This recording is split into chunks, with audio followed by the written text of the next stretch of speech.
ओम।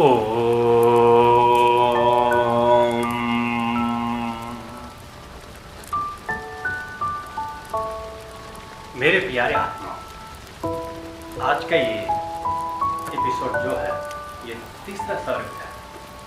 इसको हम अंगन्यास के नाम से बुलाते हैं। और अंगन्यास एक प्रक्रिया है और एक कल्प है, एक प्रकार का कर्मकांड है जो हम खुद स्वयं के ऊपर करते हैं। ये इसीलिए किया जाता है क्योंकि हमारा जो शरीर है इसके बारे में हमें कम ही ज्ञान है। आपके बारे में ही जानते होंगे। ये प्रश्न आपने सुना होगा, बहुत सारे जगह पे सुना होगा कि एक मानव को, एक मनुष्य को, एक इंसान को मैं कौन हूँ, ये प्रश्न बार बार पूछ के और इसी प्रश्न का उत्तर पाना ही मनुष्य जीवन का लक्ष्य माना गया है। मेरे पुण्य प्यारे आत्माओं, ये बात सही है कि आप इस दुनिया में स्वयं की खोजी के लिए आए। लाखों लोगों में से चंद लोग होंगे जिसने खुद को स्वयं को जान पाया। इसे ना ही हम पूर्वी दर्शन में, इसे पाश्चात्य दर्शन में बहुत बखूबी से देखा गया है। पाश्चात्य दर्शन में भी कंसेप्ट ऑफ सेल्फ है और इसी concept of self subjective awareness,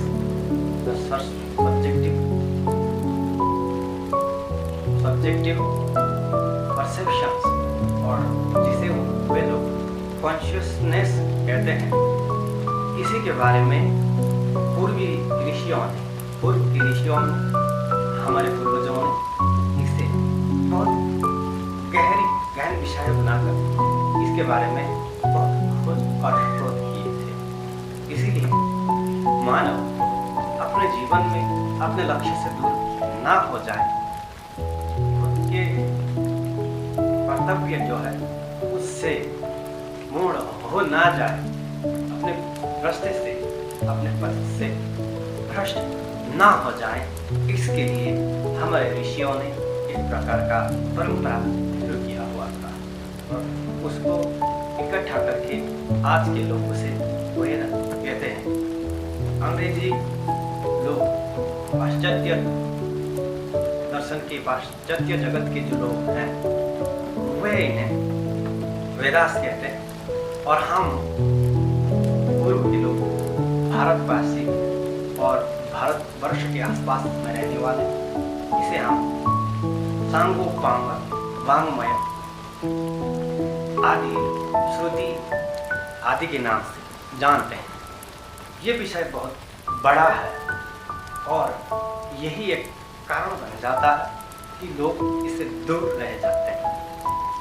बस विषय इतना गहन है कि लोग इसमें टिक के रह नहीं पाते और इसका तत्क्षणिक उसी समय के लिए कोई डायरेक्ट उसका फायदा भी होता हुआ नजर नहीं आता है।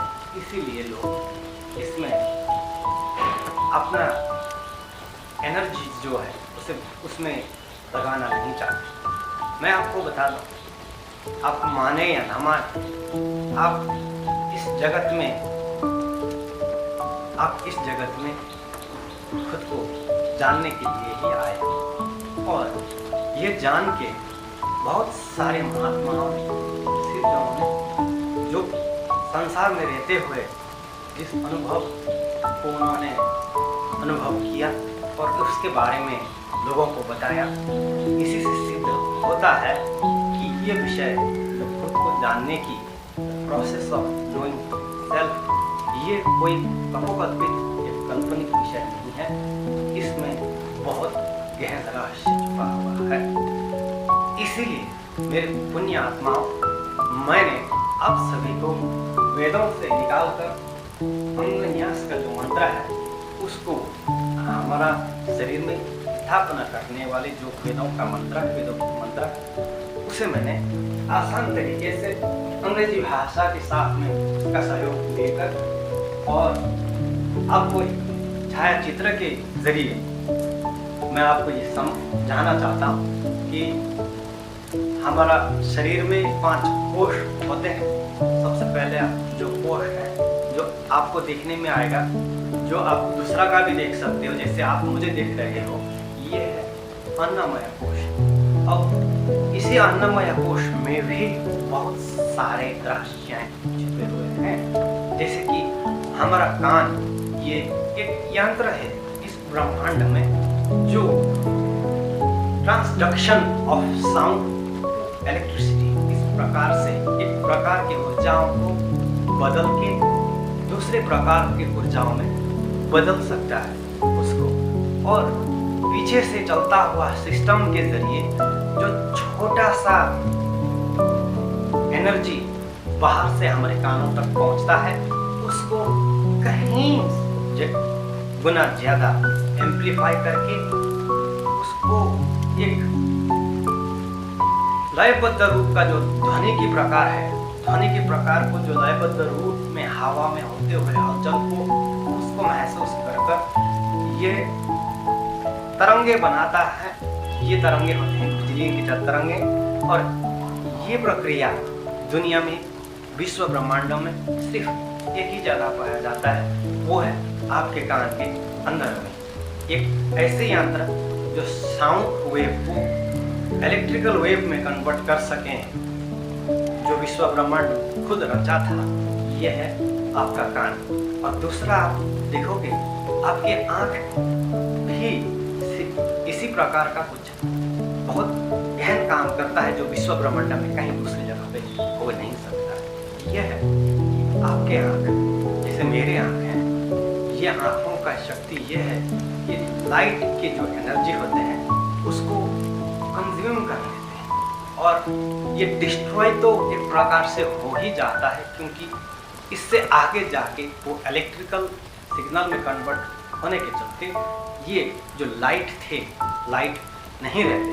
और मानो कि आपके आँखों में एक फोटोन गिरा हो, लेकिन इसका प्रभाव शरीर खुद बढ़ा के आपके आँख उसको शरीर का जो चलता हुआ प्रक्रिया है उसका प्रयोग करके एक फोटोन जो आपके आँखों में लैंड करेगा उसको विस्तृत रूप से बहुत अधिक करके उसको 1 लाख करके हमारे मस्तिष्क के अंदर में भेजता है। इस प्रकार के बहुत सारे गहन रहस्य इस शरीर का है, लेकिन एक ही दिन में सारे के सारे 5 कोष के बारे में बात करना या किसी को समझना संभव नहीं। इसीलिए मेरे प्यारे आत्माओं, मैंने आप सभी को वेद से एक एक करके एक मंत्र को मैं आप सभी तक ला रहा हूँ। मैं 5 अलग अलग भाषाओं में इसका वर्णन करूँगा, 5 अलग अलग भाषाओं में। इसको मैं शॉर्ट में SACHEN सचेन इस नाम से बुलाता हूँ। बुलाने का कारण यह है कि ये एक अक्षर में से, ये आशुलिपि में लिखा हुआ है, एक अक्षर में से एक भाषा, जैसे संस्कृत ये प्रोनाउंसिएशन के लिए रखा है, लेकिन इसमें हम बाद में अरबी या असमी कोई भी भाषा बिछा सकते हैं। इसको मैं अभी नहीं ले रहा हूँ। ये है छोड़ के जो होता है टिबेट का भाषा, ये है हिंदी जिसमें अभी हम बात कर रहे हैं, ये अंग्रेजी हो गया, और ये नेपाली जिसमें हमने कल बात किया था। इसमें हमने अंग्रेजी में हमने परसों बात किया था, नेपाली में हमने कल बात किया था, और आज के तीसरा चरण जो है ये हिंदी का है। इसे हम वामदोगति इस शब्द से बुलाकर सचेना, वामदोगति सचेन जो है इसको हम नंबर की जैसे 8 से आगे तक पढ़ के जाएंगे, लेकिन हमारा लक्ष्य सिर्फ ये 6 तक रहेगा, क्योंकि इन दोनों को हमें इन लैंग्वेज का प्रयोग करके पढ़ना है। इसीलिए धीरे धीरे जब ये सेशंस आगे बढ़ते जाएंगे, बहुत अलग अलग एपिसोड बहुत सारे आएंगे। एक भाषा के लिए लगभग 600 एपिसोड होंगे। आपको उसमें से सिर्फ 21 को आपको 3 बार देखना है। 21 एपिसोड अलग अलग को 3-3 बार करके आपको 63 टाइम्स 63 एपिसोड आप देखोगे अगर 600 में से, तो आपको एक धर्म का और विश्व ब्रह्मांड का और आपको खुद के बारे में बहुत गहरा ज्ञान प्राप्त हो जाएगा। और आप किसी को सिखाने के लायक तो शायद बन नहीं पाओगे, फिर भी खुद को आप, खुद की इंद्रियों को आप, खुद के मन, बुद्धि, चित्त, अहंकार और अहम तत्व जो है इसको आप जान सको।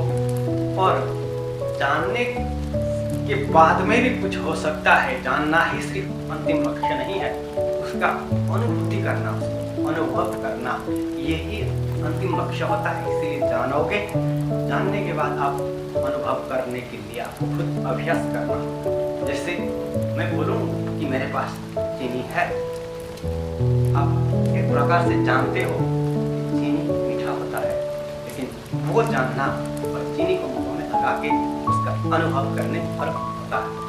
इसी प्रकार से ज्ञान एक लेवल तक जा सकता है, लेकिन ज्ञान ही विश्व ब्रह्मांड का सब कुछ नहीं है।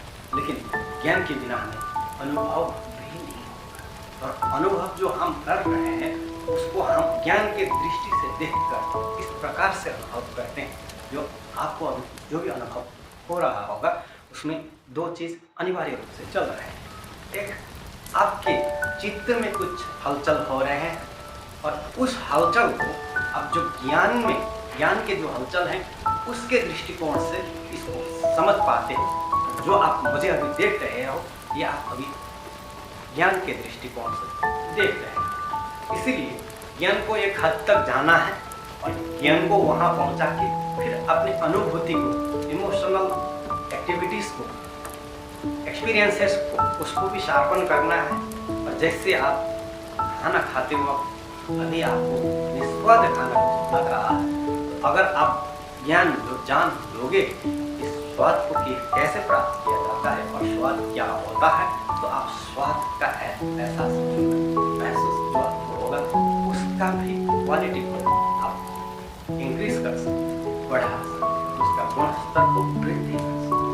इसीलिए आइए प्यारे आत्मा, मेरे पुण्य आत्मा, आज हम वेद के इस अंगन्यास का मंत्र को सुने और एक एक करके एक एक अंग में कैसे किस प्रकार से इस स्थिर शरीर में देवता का स्थापना किया जाना चाहिए और पहले से सृष्टि में किया हुआ है, हमें उन्हें जागरूक करना है, उनको हमें जगाना है। सोए पड़े हैं या अशक्त हो गए हैं या अतिशक्ति हो गए हैं, तो इसको हमें नियंत्रित करने के लिए, संयमित करने के लिए हमें पहले अपने स्थिर शरीर में बैठे हुए पुण्य जो धाम है, उन धाम सभ्यों में इस देवता का स्थान कहाँ है, और इसको हम हमारे शरीर और आसपास के वातावरण में कौन सी देवता का इस अगर हम ध्यान रखेंगे, स्मरण करेंगे,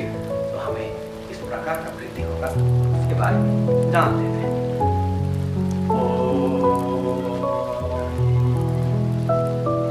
आदिदेव तीर्थे स्नात्वा उद्यत्यस्ति प्रयतो ब्रह्मचारी शुक्लवासा देवाभिमुख स्थित्वा। यह है एडवाइस, किस प्रकार से करना है।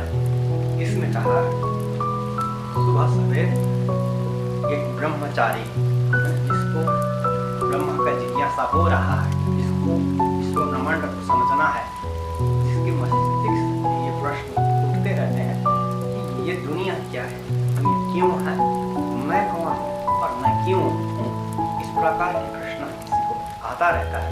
उन सभी को सुबह सुबह उठ के नहाना है, अपने आप को शुद्ध करके सफेद वस्त्रों को पहनकर अपने देवता के सम्मुख होकर, क्योंकि इष्ट देवता भी होते हैं, इष्ट देवता का सम्मुख होकर फेसिंग द इष्ट देवता अपो अपने शरीर में आत्मनि देवता स्थापयत, अपने शरीर में देवता को स्थापित करना है, ये करना है इंस्ट्रक्शन। और जो स्थापना करने की मंत्र है ये है कुछ इस प्रकार से। ओम गजनने ब्रह्मा तिष्ठतु पादयोर्विष्णुस्तिष्ठतु हस्तयो हरस्तिष्ठतु बाहोरिन्द्रस्तिष्ठतु जठरैरग्निस्तिष्ठतु हृदये शिवस्तिष्ठतु कंठे वसवस्तिष्ठतु वक्त्रे सरस्वती तिष्ठतु नासिकायां वायुस्तिष्ठतु नयनयो चन्द्रादित्यो तिष्ठेतां कर्णयो अस्मिनो तिष्ठेतां ललाटे रुद्रस्तिष्ठन्तु मूर्ध्नादित्या तिष्ठन्तु शिरसि महादेवस्तिष्ठन्तु तिष्ठतु शिखायां वामदेवस्तिष्ठतु पृष्ठे पिनाके तिष्ठतु पुरतः शूले तिष्ठतु पार्श्वयो शिवा शङ्करौ तिष्ठेताम् अतो बहिर्सर्वतो वायुस्तिष्ठतु ततो बहिर्सर्वतो अग्निर्ज्वालामाला परिवृतस्तिष्ठतु सर्वेषु अङ्गेषु सर्वा देवता यथास्थानं तिष्ठन्तु मागों रक्षन्तु। ये रहा मंत्र मेरे प्यारे आत्माओं। अब इसका वर्णन में अगर करने में लग जाऊं तो समय ये वीडियो अधिक लंबा हो जाएगा और आप सभी का ध्यान यहाँ से हट जाएगा। इसीलिए आज के लिए इतना ही। नमो नमः। लेकिन कोई भी क्लासेस को कक्षाओं को किसी भी वीडियो को जब हम एंड करेंगे हम उसी प्रकार से करेंगे जैसे हमारे पूर्वज ऋषियों या और ऋषियों के जरिए गुरु परंपरा बन के गुरु परंपरा से इस प्रकार से हम तक विद्या आया है, उसी प्रकार से हम हर एक एपिसोड को एंड करते हैं। ये प्रक्रिया में इस परंपरा में अंत में एक शांति मंत्रों का मंत्र का उच्चारण किया जाता है। वो मंत्र है ओम सहना भवतु सहनौ भुनक्तु सह वीर्यं करवावहै तेजस्विनावधीतमस्तु मा विद्विषावहै। ओम शांति शांति शांति।